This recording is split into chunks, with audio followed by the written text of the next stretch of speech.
This is the Fear Fiction Podcast, and this month, our white boys are going to discover a deeper appreciation for their editor and intern, Elias, when they discover he's missing. Can three godless heathens discover the true meaning of Mormon Kwanzaa in order to locate their special little man? Or will they be too late? Kick it to the cold open, Eliasless bastards. So you know what's in the news today? Lots of things. Yeah, lots of stuff, man. I agree with and or disagree with all of it. How about you guys? Man, that's a pretty hot take. Yeah. How could you say something so brave? I read that news story about that guy that did that thing, and then I read that other news story about the guy who did the other thing, and, I believe them both. I think they were both wrong and right in equal part. I don't think that second story was real. I think that's some fake news right there. Hey, I spent a lot of time writing that. Come on now. You can spend a lot of time writing fake news. I don't doubt that. Is there a market for a clickhole type site that is just for like politically charged hot button topics? Isn't that The Onion? Well, no, not anymore. I guess not. I haven't read The Onion in a long time. Let me bring up The Onion here. Okay. Well, they have like Resistance Hole and Patriot Hole. Resistance Hole? Oh, they do? Yeah. Cool. So it's like the liberal and conservative versions? Okay, cool. That's good. I brought up The Onion here. Let's see. No, all 12 latest stories are about how great Hillary Clinton will be in 2020. Okay. Oh, I gotta say, Resistance Hole is pretty strong. The first headline is, Resistance win. When one of her students wore a MAGA hat to class, this incredible teacher stopped having sex with him after school. Yes. Oh. That's strong. Oh, man. You just can't have that on your conscience, you know? Mm-hmm. Yeah, no. Right. Plus, who knows what he's picking up at these rallies and everything, bringing to you. Well, I don't know about like all of that. When you go to those rallies, a lot of the people there seem to like understand the problem with Zionist Muslims. Yeah. Did you just you did say Zionist Muslims, right? Yeah. Okay, I thought maybe I misheard. Huh. Zionist Muslims. That's weird.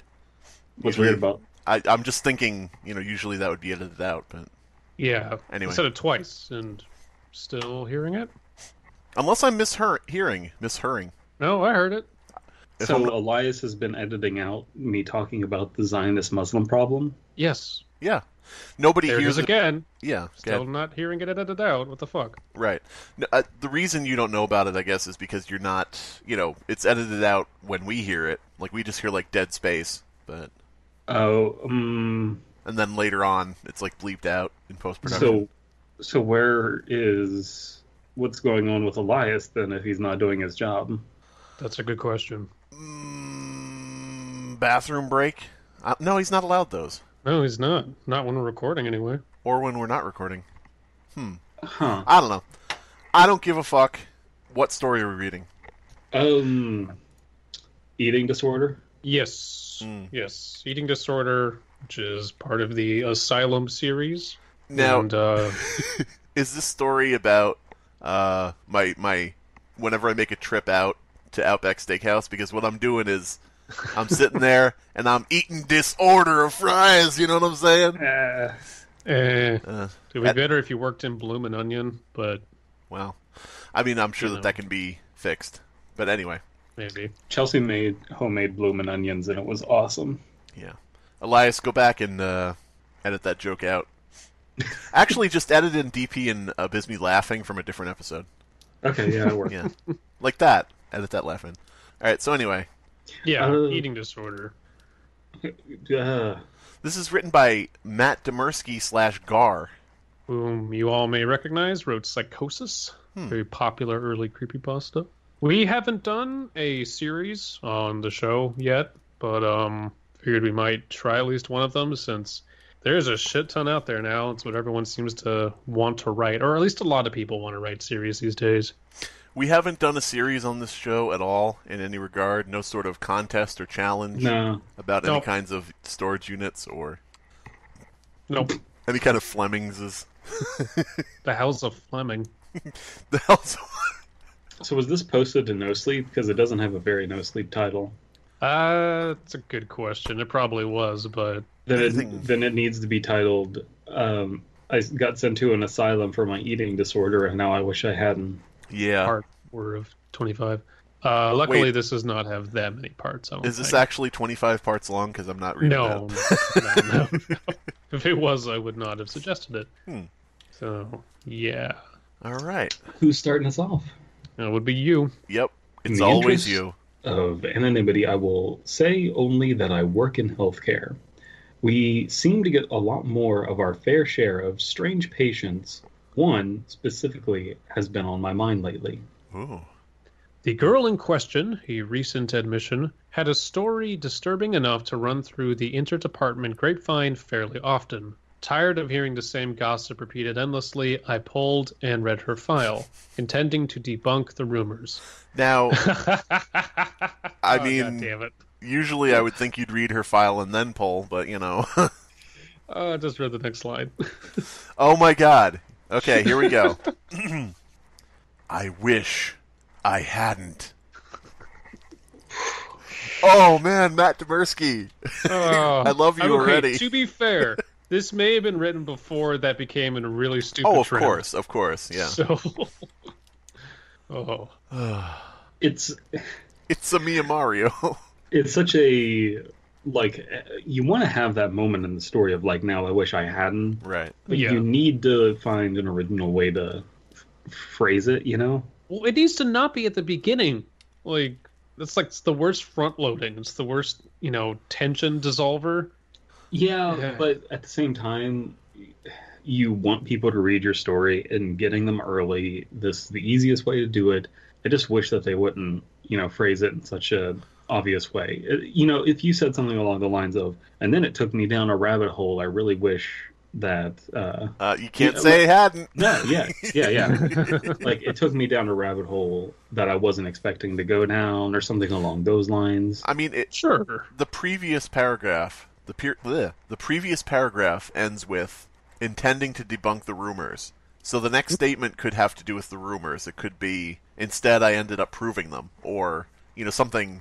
That's a little heavy-handed, but that type of thing, leading in with the rumor thing, and then addressing, what task you were doing. Yeah, there was more credence to the rumors than I realized. Mm-hmm. Mm-hmm. Yeah, there was more Creedence Clearwater. The following is a cleaned-up version of her personal written account. Oh, lame! I want the dirty one. Yeah, I want to read her diary, warts and all.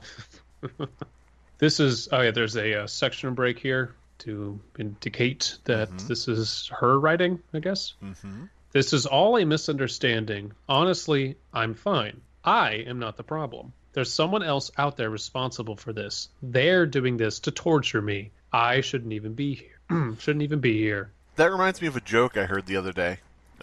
What do all women in the world need? Nothing. They're fine. I'm fine. I'm not the problem.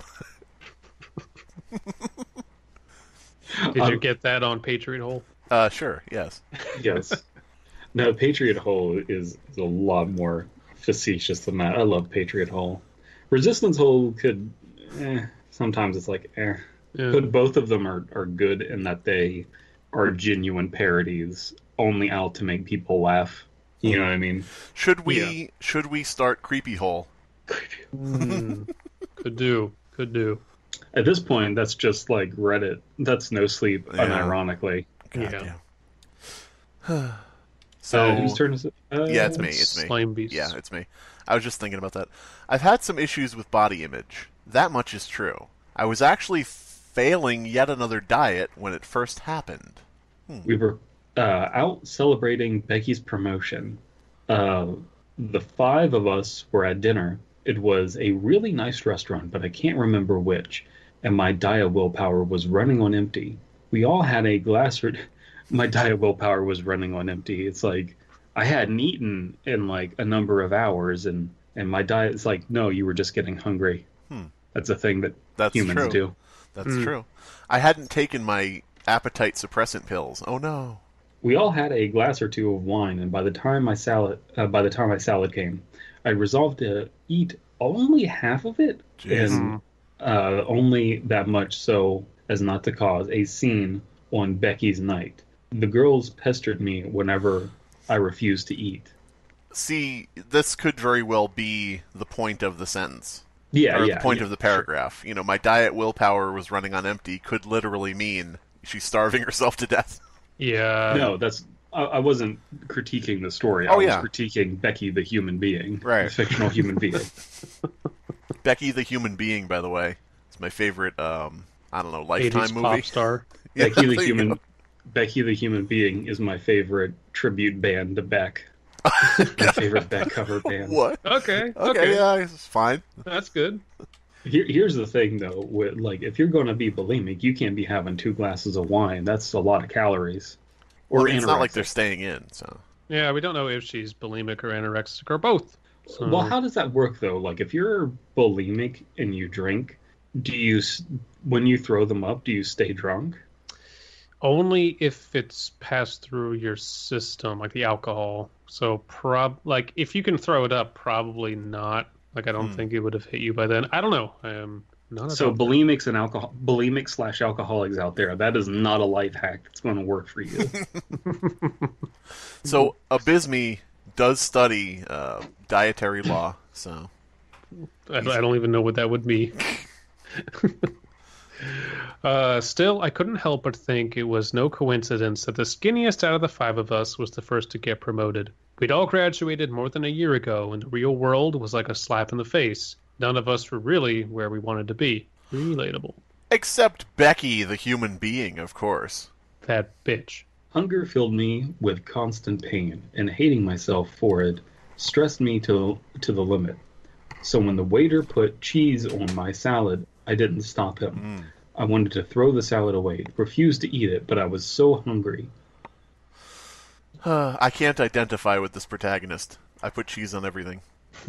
Well, you're an American, so... And it's not American cheese, though. Cheddar. And then, 2 bites in, angry but putting on a happy face for the girls, I found a long black hair wrapping around pieces of lettuce. It immediately disgusted me. I'd almost eaten it without realizing it. See, now I really can't identify her because I put hair on everything, too. We got our meals for free, and the girls didn't even bother me when I couldn't bring myself to eat. The hair had knocked out my hunger completely. I forget if I've told you guys this story before, but did I tell you about the story about the pizza place when I was a kid, where we got our food for free? No. Oh. No, I don't think so. So, I'm at the pizza place. I'm with my family. You're at the Taco Bell. I'm at the pizza place. I'm at the Taco Bell. Yeah. I'm at the soup store. But, yeah, pizza place, Pizza Hut, actually. I'm going to name drop them. If they want to sponsor us to get rid of the name reference, then that's fine. Had my soda and had something floating in the soda. Brought it back, to the counter, and they replaced it for me. When we went to leave, we got our meal for free. And everybody was like, oh, cool. It was like my family and like my friend's family. And so, we were just like, that was really nice. I wonder why they did that. So fridge horror hits me like years later, like when I'm a teenager, and I realize that was a mouse turd in my drink. Because at this point I've, had more experience in the world, and I'm like, that's what that shape was. Okay, now I get it. Oof. How'd that end up in your drink? I have no idea. Good question. I'm trying to think of the logistics, like the mice, they usually run around the floor. I don't know how they're getting there. They could get on top of your cup and dropping turds. There could have been like a shelf above the soda machine that no one was watching or something. I mean, there are many different parts of it. Could have been on the cup, could have been on the scoop for the ice, could have been in the ice, could have been on the, who knows. True. It had to have been the ice. Yeah. I can't imagine the mice are getting on top of the thing and duking into the soda fountain. The ice bucket is just full of like frozen mice. Yes. Do you think your parents and the other family knew what was going on? No, they had no idea because everybody was like, "Wow, that was really cool. I wonder why that happened." That's funny. They're just like, we go to pay for the food, and they're like, "That's all right, it's free." Like, I guess they didn't know how much we knew, and Yeah. But anyway. Where are we at? I knocked out my hunger completely. Yeah. My turn? Yep. I was on cloud nine for the next two day or two. I wasn't hungry, wasn't stressed. It was amazing. I thought I'd stumbled onto some great new form of self-control. Getting hair in my food. Yeah. From other people. But the girls thought otherwise, or maybe just Becky. I'm going to take this next one. I was at lunch with Andrea when the hunger began to reach a breaking point again. Depleted, sad, I gave in and ordered a large salad. Andrea smiled and said something about being there for me if I needed to talk. I bet she was in on it. In my memories, her smile seems vaguely sinister and mocking, as if she anticipated what would happen. I found a fingernail in my salad! A fake red fingernail! Well, that would be better than a real red fingernail, especially if it wasn't painted red. Yeah. It's like every time we take out Jennifer to, lunch, she finds weird objects in her salad. Oh my God. God. Who put a shoe in my salad? This place is terrible. Number 15, Burger King shoe salad. The last thing Abysmii wanted to find. But I have a theory. Do you want me to give my theory and possibly spoil things or no? Yeah. Yes. I'm wondering if these parts are falling off of her because she's dying. Like if her hair is falling out. Good point. We don't know if she has black hair or not. Yeah, maybe. Oh, those things are disgusting. There are so many germs under fake nails. I know.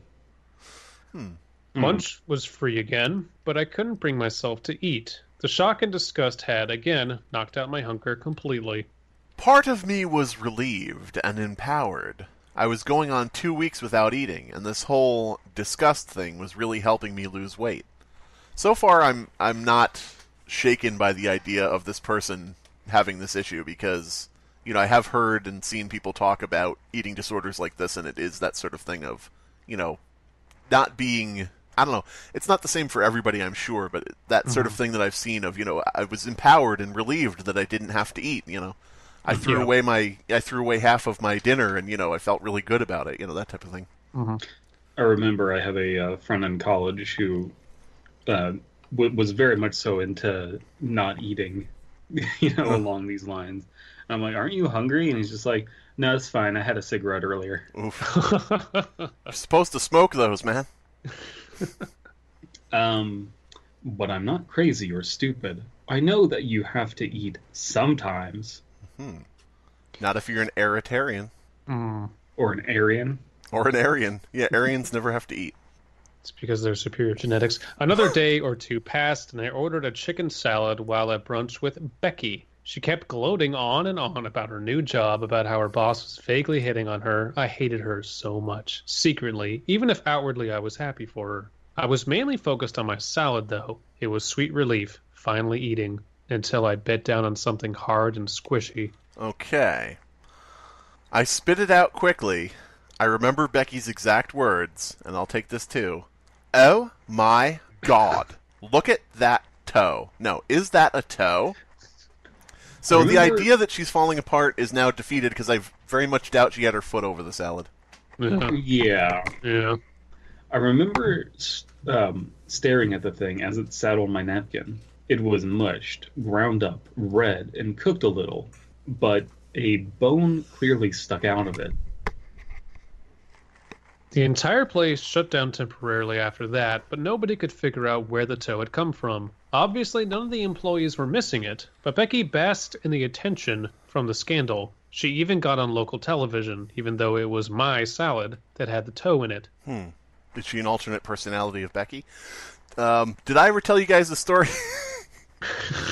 about the ice cream place down here? No. Oh. Somebody got a pinky finger in their ice cream. Whoa. Because the guy was making the ice cream on the machine and lost his finger in it. I don't know how it got to the customer, but it did.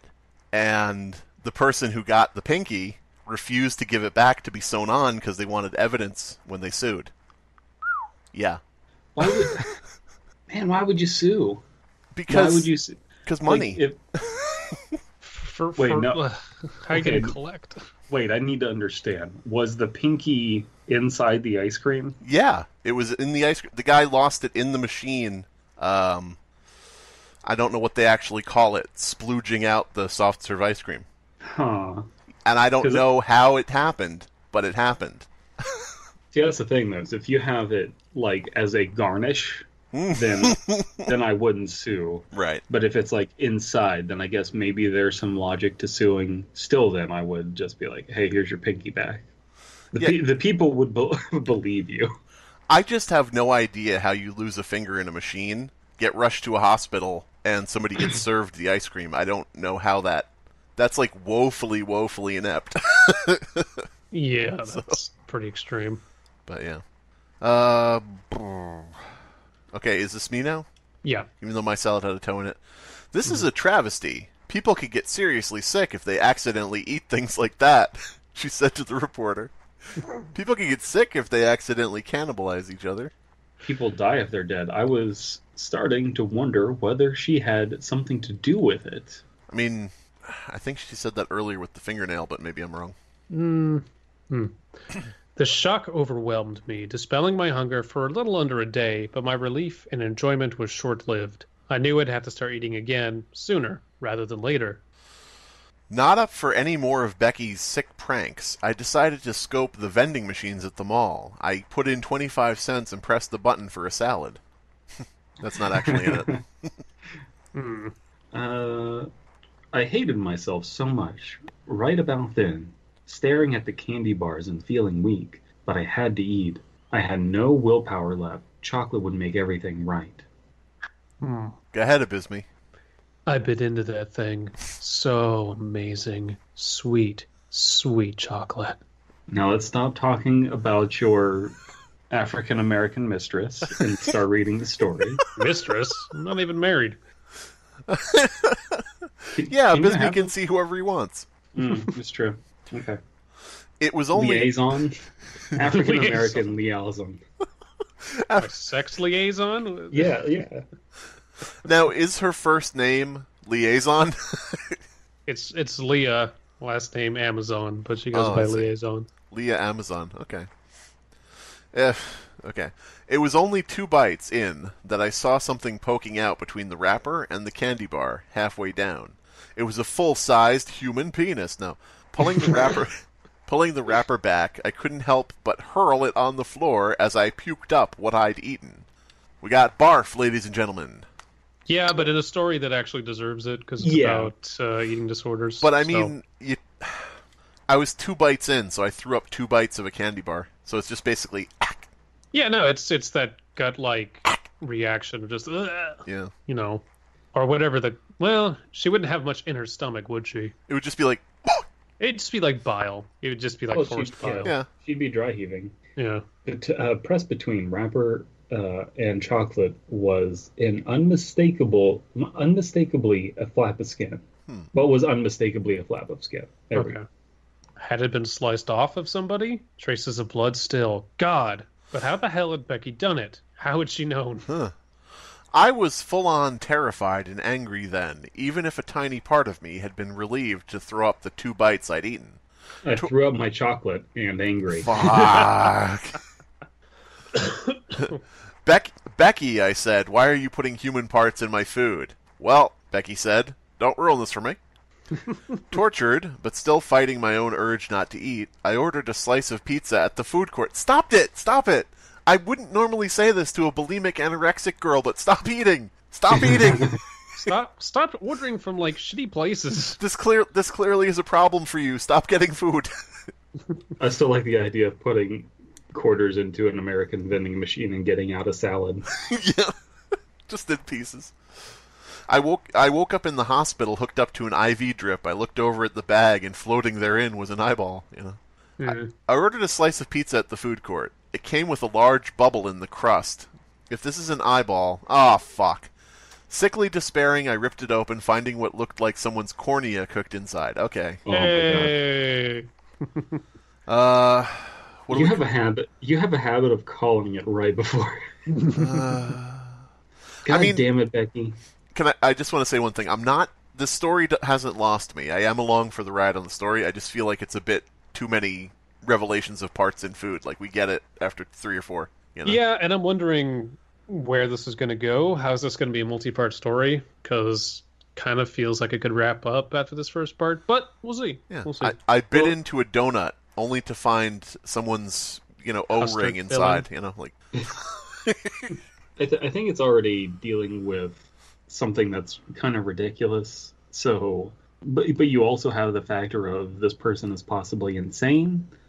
I mean, she says that she saw Becky on the news talking about it. Now, we could just say she never actually saw the news; she just imagined it or whatever. But yeah, from at this point, we would, if we're buying what the story is giving us, we would believe that she's actually finding these parts. I don't know if we, if we buy into that. But yeah. What I'm saying is there's this shadow of a doubt here to whether or not any of this is real, but it's not very classically creepypasta, and it's not what I was expecting from the author of Psychosis. True. That's not to say it's bad by any stretch of the imagination. I'm really enjoying this. It's just, I think it's attempting something different than what we were expecting. Also, the title is a lie because she's not eating any of these orders. God damn it, Becky. Goddamn Becky. She had to be somewhere around here, tracking me, doing this to me. Did she even have the help of all of those girls? I drove. By nightfall, I ended up across the state line. I pulled into a backwater restaurant I'd never heard of. Stop going to questionable eating establishments. Holy shit. No, welcome to my restaurant, girlie. I used to play bass for questionable eating establishments. This episode sponsored by Bubba Shits. Hey. Relieved, I ordered a hamburger from the polite old man, who probably owned the place. There was no way Becky the girls would interfere with my food there. The way you said that immediately made me think, I ordered a hamburger from the polite old man who probably owned the place. I opened the bun and found the old man inside. No. I was more just saying it totally is Bubba Shits. He's polite. He's gross, but he's polite. True. The hamburger, slid in front of me on a quaintly decorated plate, looked like the most delicious thing ever. I still considered not eating, still considered continuing my diet, and I hated myself for giving in. But I didn't want to die. People have to eat. I paused before biting in. Oh no. Oh no. Right. What's oh no? Just read the first part and then I'll interject. Sliding back the bun. I found the old man. Hello. Hi. I'm in your burger. Why is it phone guy? Why Hello? is phone guy in the bud? Hello. Hello. Hello, down here in your burger. Freddy Fazbear likes to. Oh God, is she at Fazbear Family Diner? Oh my God, it could be. Oh no. Everyone remember Five Nights at Freddy's? Any gamers out there? I investigated the contents. Everything seemed normal until I lifted the tomato from the lettuce. I couldn't tell what it was at first. A pinkish grayish blob, a bump in the ketchup. I lifted it up by a stringy bit and stared at it until I finally understood. It was a piece of brain matter. I would have thrown up, but my heaving stomach had nothing in it. I drove away from there as fast as I could, continuing in random directions, but I don't know how Becky and the girls were tracking me or predicting what I would eat, but I had to evade them. Candy bar from a gas station? Nope. Chicken nuggets from a drive-thru? Nope. Okay, look where you're going. Goddamn. Plus, gas station food, drive-thru. At this point, when you've had so many examples of body parts in food, and it's, again, I want to stress, it's not this is a bad story. Yeah. But I want to say, at this point when you've gone ham, literally, with all of the body parts in food, why are you saying nope? Candy bar from a gas station, earlobe. Chicken nuggets from a drive-thru, testicle. Like... Fair enough. Maybe even the might author as well just go like, for broke, Again. Maybe they figured that, okay, we've had enough body parts. And after brain matter, where exactly do you go? I still don't understand how they did it. I even begged a younger kid to make me a sub from start to finish, watching the entire process, making sure nothing was in it. He handed it to me. I opened it up, and oh God, I still remember his expression of confusion and horror as I screamed. It's like a magic trick. It's like, now watch me make this sub.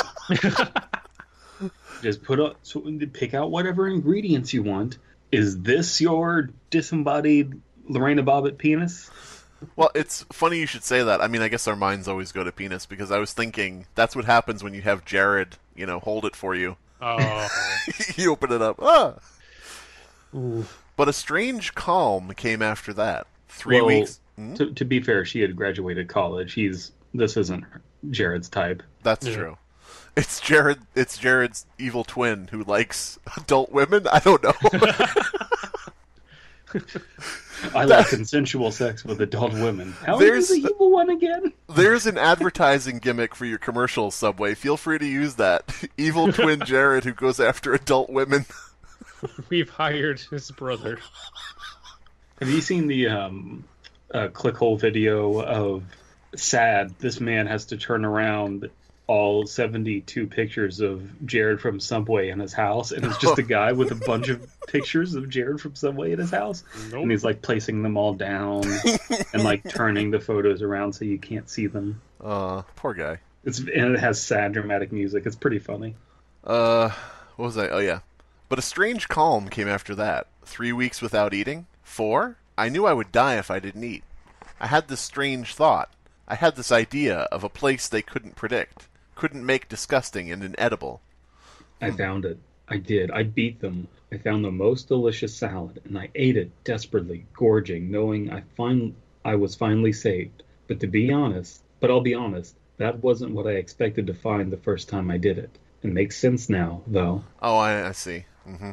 When I cracked his skull open with that pipe, I almost couldn't believe it. He fell, and chicken salad splattered across the pavement. Supple green lettuce, crunchy and stringy, strips of chewy chicken, and that dressing. That dressing was to die for. I was finding pieces of people in my food no matter where I ate, so the only logical place to find something edible was inside people. All right. I like it. They could have ended right here. It could be shorter with less examples of finding body parts in food. Yeah. But I do like the twist at the end. I wasn't expecting it. It may be a bit, on the nose in terms of, and then she became a cannibal killer, but I think it works, I guess. Just the description of food spilling out of the corpse, is like, okay, I can envision that in her mind and see that as kind of interesting as a visual. Yeah. But what about you guys? I'm a fan. Yeah, go ahead. Oh man, I didn't have too many interesting thoughts. Well, we still have a few more paragraphs that are supposed to be like that's the Asylum guy wrapping it up. Right, that's the end of her statement now. Yeah. We have to feed her intravenously. Oh, called it. Normal food terrifies and disgusts her. The whole thing normal food for normal people. The whole thing makes me wonder how, in this day and age, we can still let the media impose unreasonable body images so powerfully on us. I didn't say anything about the media, but okay. Let's hold up there, Mr. White Knight. Yeah, she seemed to have this problem with Becky. I like the idea of it saying something like, now food terrifies and disgusts her. Men, am I right? Like, wait, what? Women only want one thing, and it's fucking disgusting. Head salad. Head salad. Hashtag Number head 15. Salad. Number 15. Head salad. The last thing a coroner expects to find inside of a dead body. Chicken Caesar salad. That'd be great. All right, DP. Though she was not the strangest patient we have here, she interests me because of her ability to manipulate the nurses. Apparently, and nobody ever did figure out who helped her, she convinced somebody to sneak body parts into her food a few times. The first few times we tried to feed her. At least the only explanation of those incidents that makes sense.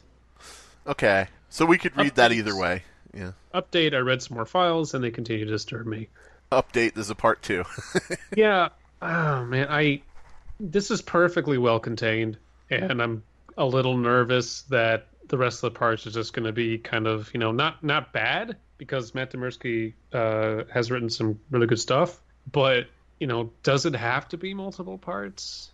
Is there really more to say about this? I feel like this, just from this story, without going forward, I may have to eat my words with a nice big juicy eyeball in them, but just from this story, it seems like a return to what these episodic stories originally were.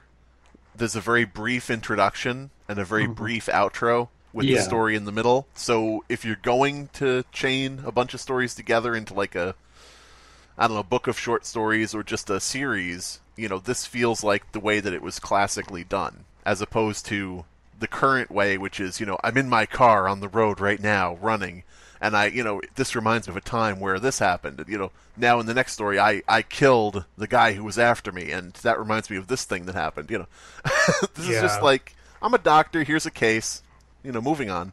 Yeah. I don't know. And current No Sleep series are very...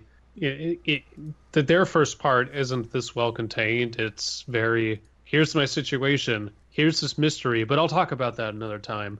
And intentionally stringing everyone along, and then like either not actually going into it or just paying it lip service enough to string people along even further, which I'm really tired of personally. So I'm hoping, well, this hasn't done that, because this actually is like, she's here, she's crazy, this is what she started doing, and it's like, okay, cool, I have some type of expositional fulfillment, and it's nice for once. This does tell us, though, I think this does tell us that something supernatural is definitely happening. Yeah, because that was my feeling too. At the end it says, nurses must be sneaking food or body parts into her food. At least that's the only explanation for why it happens. Now, if we go back and we believe that, yes, her friend Becky was on the news, and yes, there were body parts found in her food, that connects it all back together with, okay, body parts are appearing in her food. Yeah. So... I do think... I don't think the nurses are doing it. Me neither. No. Me neither. I do think that the last part is a little ham-fisted of like, in this day and age, we let the media impose unreasonable body. It's like, in current year, can you believe we live in this society? You have to admit that's at least a little true, though. No, for sure it's true, but like, it's ham-fisted. It is. It's just ham-fisted of like, and there wasn't a lot of her... we get the story is about her having this psychosis, if you will, about being skinny and stuff. We don't need it like splayed out like this at the end. I think it just kind of cheapens what we feel throughout the story. I mean, I think a lot. Yeah, that paragraph could completely go, and it could just start at the end with, though she's not the strangest patient. Yeah, but anyway, go ahead. What were you going to say? Sorry. There's not a lot of her obsessing about her body image, though. There's, she did say, "Oh, the skinniest girl got the promotion. I really hate Becky," but there's not a lot of her checking herself in the mirror or obsessing over her waist size or other like actual body image obsessions.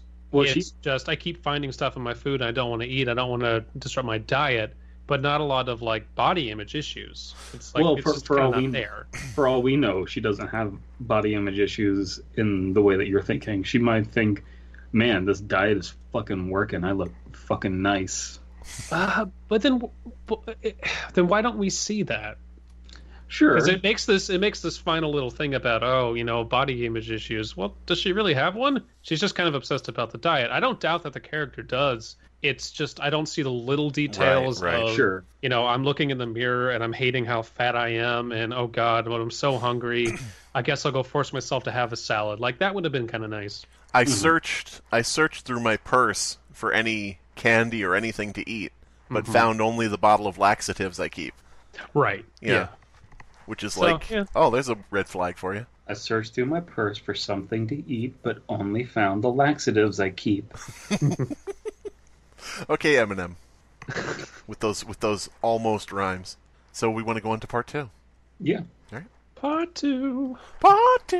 So the Bonewalker, in parentheses, Asylum series by Matt Demersky again.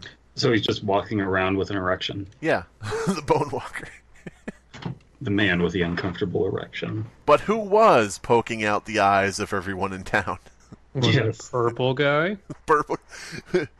Does purple guy have an eternal boner? But yeah. Do I have a boner for Freddy Fazbear? I mean, everyone thinks he's holding like a phone or a gun, but no, he's just holding his dick. Yeah, there you go. He's holding his dick to his ear. Yeah. Hey, don't knock it till you try it. Yeah. All right. So it wasn't attached. That's the issue.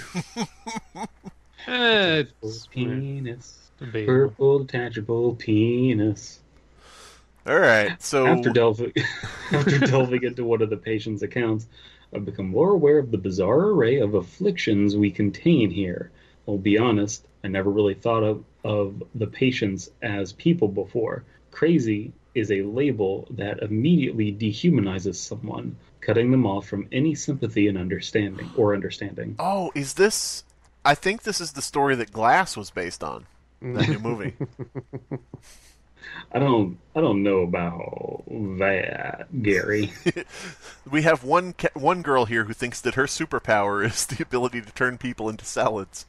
So I'm immediately happy that this is about a different patient and not the same one. Right. So this is really just a kind of a laundry list of crazy, which is... that's what I would have assumed. I mean, dude, again, I'm used to the No Sleep series where they drag out a very bare bones premise for 50 parts, and, people wonder why I don't like them. Sure, but it's like Asylum series, which makes me think more of a Fleming unit style of thing. It's like, yeah. Abysmii, I'm gonna have to take umbrage with you using the term bare bones in the story we're reading right now. I didn't intend that, but I'm happy it happened. Mm-hmm. There's one girl, for instance, who refuses to talk to anyone unless she's allowed to feel their temples for nerve fibers first, whatever that means. Nerves are... I think nerves are a fibrous material. I could be wrong. She is a superhero. She's reading minds. Other than that, and some mild paranoia, she seems completely aware and normal, but before it was easy to write her off as just another crazy patient. I wonder what she's thinking. She refused to give any explanation for her behavior. I love how it kind of feels as though the person who's at the beginning, who's bookending these stories, is kind of a stand-in for the author in some way. Right. Mm-hmm. Would that be fair to say? Yeah. And they're kind of like pushing their mindset onto us. It's like, I used to call people crazy and like dehumanize them, and like it's very easy to dehumanize. It's like, well, maybe it was for you, but maybe I don't have that issue. Oh man, all I know is that if this turns out to be an asylum for superheroes, I called it. The more I read their accounts, the more I realize that these are real people afflicted by tortures beyond mundane imagination. Last night, while reading on break, one man's words caught my attention. I know him. He's consistently depressed, resigned, and drained, but now I think that underneath all that, he may be like any of us. He's just pained by this thing that grips him. Well, yeah. So we're not going to hear about the girl who feels your temples. Okay. And the pain still grips me. So are we going to take Let the pain grip you higher. This is how you grip me, pain. Oh, we went from Metallica to Creed to Nickelback. That's impressive. I mean, that's kind of how music went. But so are we going to take like 2 sentences each or 2 lines each? Is that what we're doing? Yeah, let's just do 2. Okay, that's my idea. Go ahead. Fine, I'll tell you. Just no more shocks. You promise no more shocks if I tell you. It doesn't make a difference anyway. I know how it started. It's obvious now when I think back. I was on the street, walking with friends. We were drinking and heading to the next bar when some weird, disgusting guy with desperate eyes bumped into me. He smelled like sweat and something else. There was mom's spaghetti all over his sweater. I was like, already? But he spilled something on me. It got on my hand, on my fingernails specifically. It was blood. He spilled blood on me. He froze, seemed horrified and sad. I'm sorry, he said. I believed him, but I didn't know what he was sorry for. He ran. He ran so far away. Oh, it's one of those run-by bloodings. Well, that's what the vegans do, isn't it? Yeah. I like the idea that he got something on his fingernails, and then his fingernails fell off into a passing salad tray? Yeah. Yes, they're all connected. He froze. No, sorry, you already did that. Disgusted, I cleaned it off and tried to forget about it. Nothing happened for a while. Oh God, I remember every detail of that night. Lying by myself in my crappy little apartment. Oh, how I miss it. A palace compared to your care. I woke up just before it happened. I gazed at my dark ceiling, feeling strange. And then I was curled up in pain, too shocked to even scream. Sort of like now, when I'm literally being shocked. I remember staring at it, not yet understanding how screwed I was. This long, bloody blade thing was sticking out from my skin. They do have superpowers. He's Baraka. Shin. Oh, Shin. What did I say? Skin. Oh, Shin, yeah. Where'd it come from? You just got Baraka on the mind, man. I've got Molina on the mind. Sorry. Well, Molina is a Tarkatan. Yeah. Okay. People who don't know about Mortal Kombat are just like... Any gamers in the audience? Any gamers in the audience? Where are my gamer dudes, my gamer bros, my Molina mains? Where'd it come from? Where'd it go? No. Where'd it come from? Did he stab me? I didn't understand. I reached for the phone, but seized with pain again as the blade moved. Another long, white, razor-like thing shot out, and the two separated, slicing an open line in my shin. I had sudden visions of the razors continuing, slicing me into sections from the inside out. Now, I almost wish it had.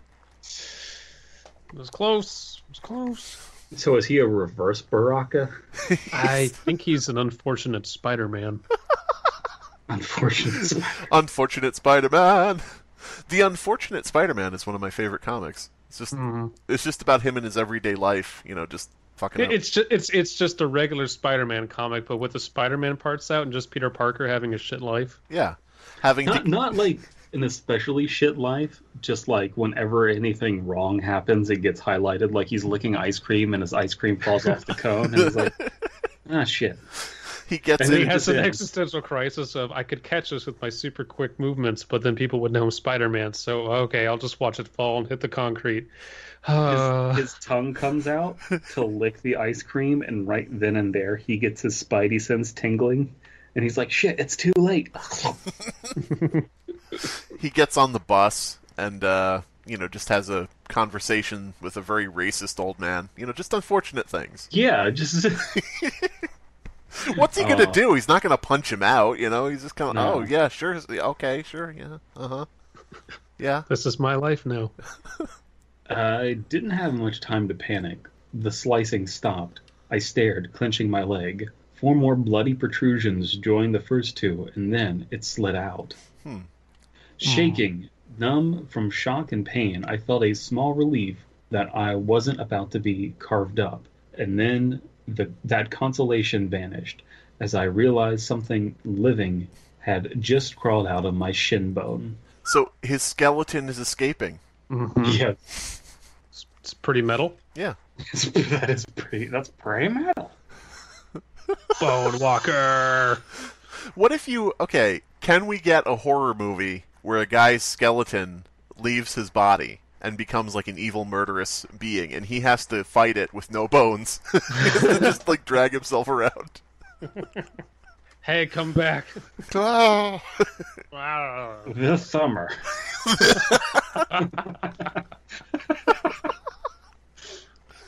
Oh, no bones versus Skeletor. Call me sci-fi. All right. No, that's too fun for sci-fi. Let's be perfectly honest. Well, it depends who you cast, Yeah. Dripping with my blood, it scanned the room with 60 pearly eyes. Whoa. 6 pearly eyes. Jesus. Seemingly carved from bone, it stood on 6 razor-like legs. The blades that had eviscerated my shin, about 2 feet high, it was much like a spider. Unexpected, it said. It had no mouth. How did it speak? Yeah, this does feel like an 80s creature feature. I really like the word it said. Unexpected. I mean, I was sort of going for this. I was thinking throughout this, well, this is just Alien. But then it said unexpected, and I'm like, oh, okay, now I'm back in. It didn't expect to be here. Okay. Unexpected, I asked, numb and terrified. Who are you?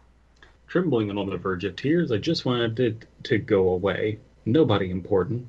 that was the wrong answer. I'm having trouble figuring out who's speaking here. Yeah, I think "who are you" is I think anything in quotes is the guy, and the things not in quotes are the creature. Which should be in brackets or maybe italicized, but cool, whatever. Okay. It's me. That was... Wait, do you do trembling? Yes. Yeah, you did. That was the wrong answer. It jabbed a leg back into my exposed shin bone, neatly avoiding the separated flesh and streaming blood. I felt a sharp jab in my chest. I understood implicitly, horrified, that this creature's razor leg entered my tibia, but emerged from one of my ribs. A bladed point pressed against my heart from the inside. Please, please, I begged, sweat running into my eyes. I'll do anything you say. I'll do it. Just don't kill me. Kind of a leap in logic to assume it wants to do something. Acceptable, it replied. It withdrew its leg, and the pain in my chest went with it. You will do as instructed, or die in utmost pain. Yes, that's fine. I choked out, sobbing. I've worked at Walmart. I love how Abysmii said that. He's like, yes, fine. Whatever. It climbed back into my exposed bone, and then it was gone, having given me no instructions. Should be, no, that's correct. It's one of those weird things. I went to the hospital, got my leg sewn up, claimed it was an accident, and it seemed I had my life back. I love how sometimes you're reading a story and you're like, man, this grammar's off, and then you realize, no, it's correct. It's just English is a dumb language. I was wrong. It slid out between my stitches a few nights later. Dismayed, but ready, I made sure to memorize everything I could about it. I didn't have a camera or video setup, but, Spindly, deadly, it was strangely beautiful, in an ivory and insect sort of way. Somebody had to know about this thing. It gave me orders. It gave me things to do. It started with small crimes. It wanted them done in a specific manner, with contrived evidence left behind for reasons I wasn't told. It directed me to dangerous criminal locales, though other people were the least of my concerns by then. One of its other slaves gave me a long animal bone treated with that special blood, and it often made me bring this bone to shady locations. All right. So it's looking to do an invasion or something? You're part of the skeleton mafia now, boy. Unfortunate skeleton spider. Unfortunate Tarkatan skeleton spider blood gang. Yeah. We're working on the name. Is this how you become a member of the Bloods? Ha ha ha. It would emerge from that bone and converse with someone aware of it, able to defend from it, someone it needed to make a deal with for its purposes. I never saw him. I doubted he would help me, even if I found him. Well, that does make sense, though. If the Bloods and the Crips are the people who have all of their bones taken out and they're just flesh people. And then the Bloods are the people who have blood thrown on them. Somebody out there, edit the Wikipedia page for the Bloods and the Crips' famous rivalry and change all references to the fact that the Bloods are skeletons and the Crips are the people left behind without skeletons. And they hate each other. All right. I gave up hope after many failed nights of searching for an answer or help. I'd beaten people, mugged them, held up a convenience store at knife point. It even made me get that cursed blood on this guy's fingernails, and I had to watch as he was slowly separated into sections by protruding razor legs, his hand falling to the floor, his leg popping off at the knee by a rotating slice, screaming, begging, pleading. It tortured him to death for information I didn't understand, and it made me pick up his pieces and dispose of them. Oh, God. Whenever I wasn't on assignment, I turned to other ways to distract myself from the black pit of despair welling up inside me. My brother found me on the street after a few months of this. I remember every detail of that, too. Okay, so if this happens and you're just living this nightmare, at what point do you consider suicide? I doubt that the creature would let him. Well, I mean, all you have to do is not do what the creature says. Yeah, I mean, but it either he'll kill you or he won't, so... Well, but he's already done so much for the creature. But you know, it's kind of like the damage is done. But yeah, then I guess at that point, what do you care? Suicide by creature, is that a thing? Yeah. I mean, you could just run into cops, suicide yourself by cops. People do it all the time. Now, I presume that since our last story was about an eating disorder and sort of like a supernatural twist on that, I would assume this is just a supernatural twist on drug addiction, you know. Like, maybe? I have this thing that causes me tremendous pain and makes me do what it wants to get, you know, make it go away, and I have to rob people, and I have to go to locations, and I have to, you know. Well, like, I'm not saying it's literally, this is a drug addiction, and that's the secret. You know, I'm just like, I think the creature is like a metaphor for that or something. Well, the brother's read the next sentence. Yeah, the brother's about to accuse him. You have to come home, he insisted. We'll get you off drugs, clean you up. Dad'll get you a job. Yeah, I mean, I presumed when it said I turned to other ways and my brother found me on the street, I was sort of presuming it was drugs, you know. The drugs aren't the problem, I remember shouting at them. They're the only thing that keeps me from losing my mind. It's the Bonewalker. Bonewalker, Texas Ranger. As I said those words, a sharp jab hit me underneath my left shoulder blade. The next scratched the side of my right lung. I realized it was watching me. The message was clear. If I told anyone, it would carve me up from the inside out. Get out of here! I screamed at him. Feeling every bit the same now as that disgusting and desperate man who'd bumped into me. You can't help me. Go away. I hit the hard drugs even harder then. At some point, I was drained of everything even resembling my old self, and I decided not to do it anymore. Okay, even if it meant my death. At its behest, I'd bought a rifle and trained in its use. This is pretty detailed. Oh, is this the origin of Lee Harvey Oswald? It wanted me to kill some president. What did John F. Kennedy ever do to skeletons? I don't know. It wanted me to kill somebody important, but when it came with the name and plan, I would refuse. Okay. Holy shit, it is Kennedy. Is it Kennedy? I bought 2 tickets to Dallas. No! No! Don't. He has to get 2 tickets, one for him, one for the bone creature. Sitting on the plane with him. Yeah. Now, when you get to the green, set up. Would you like anything to drink, sir? Milk. Well, what if the bone creature was on the grassy knoll with a rifle? Yeah. And that explains why that's the magic bullet there. Oh, man. I wonder how it would do. Would it stab inwards from my skull, killing me instantly? Or would it slice out from each of my bones, carving me up slowly, like that poor, poor man? I stared at the gun, wondering if it would go after my family if I refused. Did I really have a choice? Could I sacrifice my brother too? And my parents? I had to make the Bonewalker think it wasn't my fault.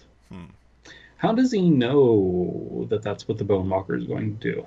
I think he's afraid if that's what it's going to do. Doesn't really know, but he's terrified of this thing. I mean, rightly so. Let's be honest. If that happened to you, you'd be like, holy fuck, what the fuck? My bones want to kill me. So, you know. Yeah, you're not thinking clearly. Well, everyone who has bone cancer also thinks the same thing, but they don't go this crazy. Oh, Jesus Christ. Do you think that at the end of the story, the guy's going to say, my one regret is that I had bone spiders?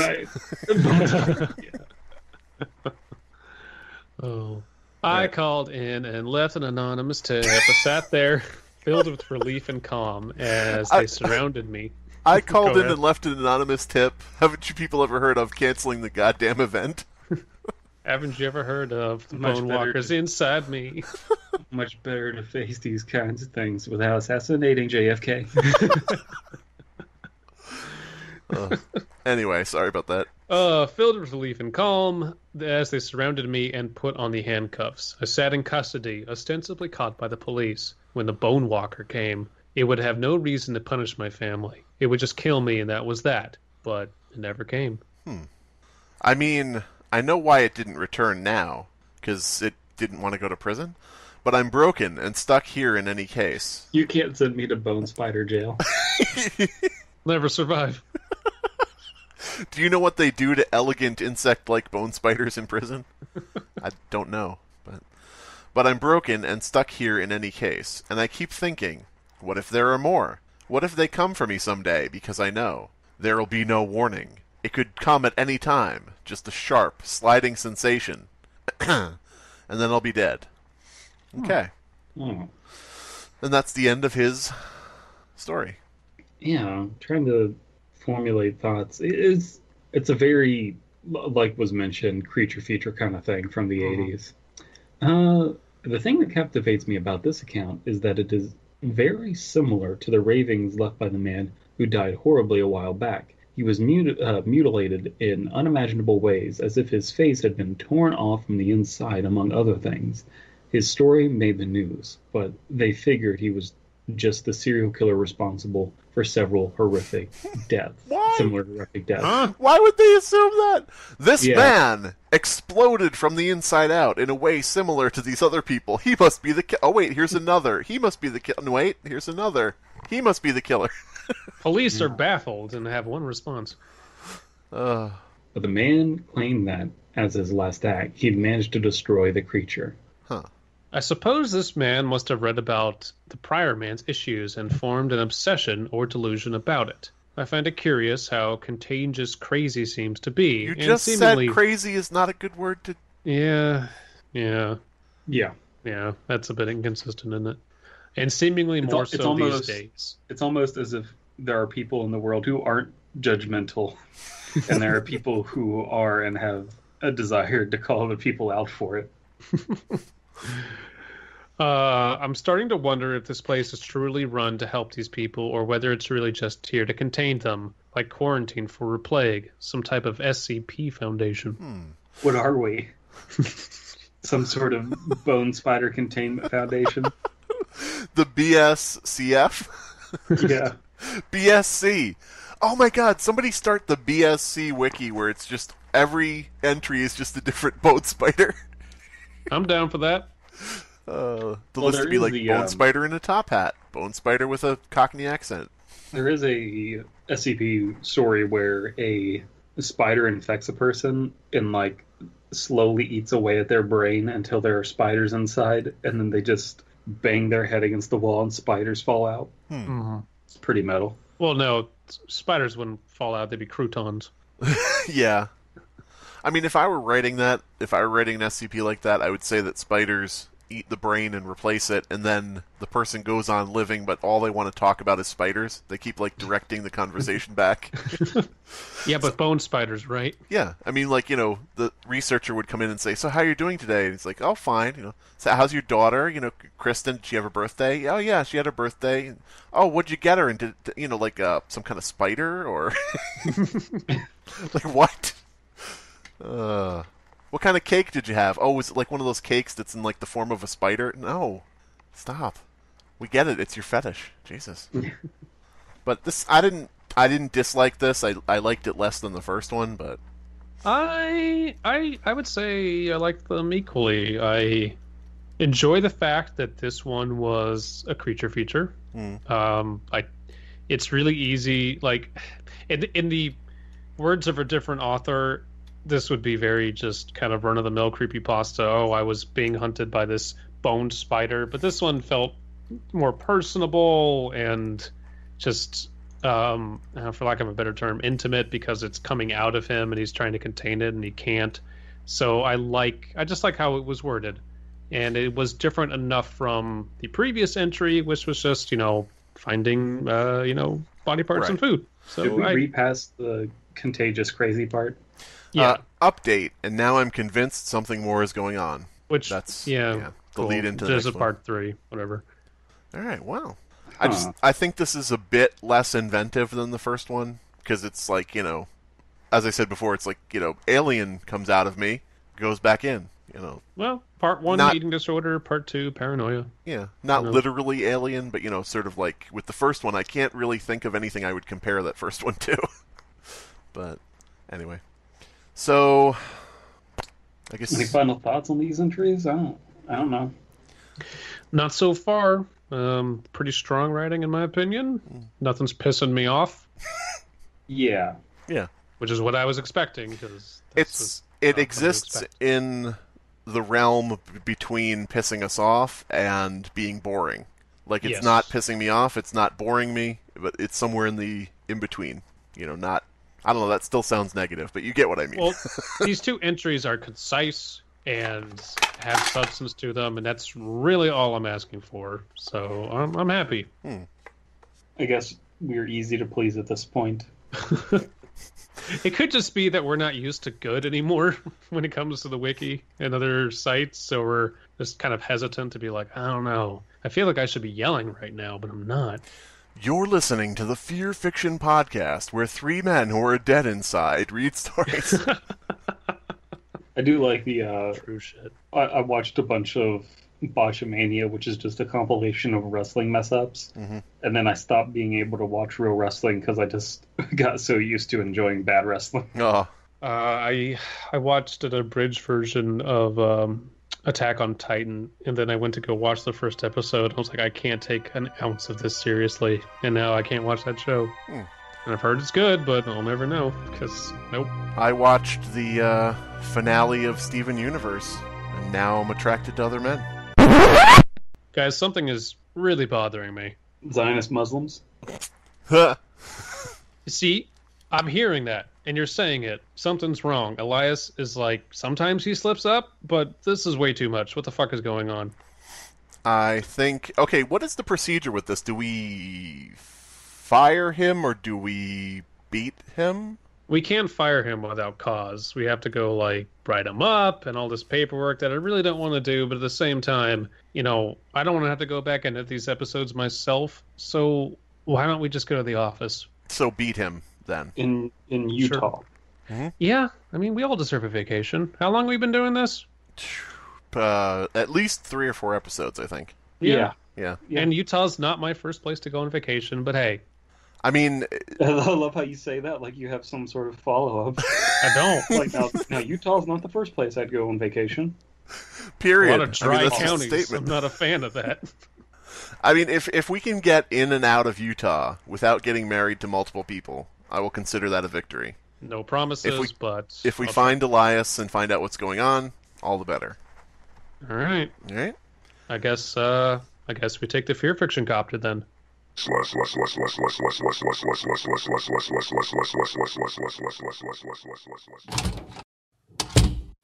did the Fearfic office end up like this? This is ruining my immersion. I am also here.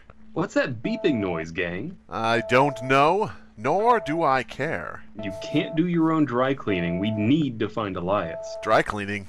That implies I clean my clothes. My instruments indicate that the beeping is coming from that direction. What's this? Magical Mormon underpants tracker. It looks like Elias has a tracking device in his pants. We can find him with his leap pad. Or we could just hire a new intern.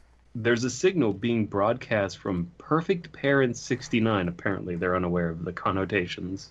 Oh shit, gang. His parents have access to that device.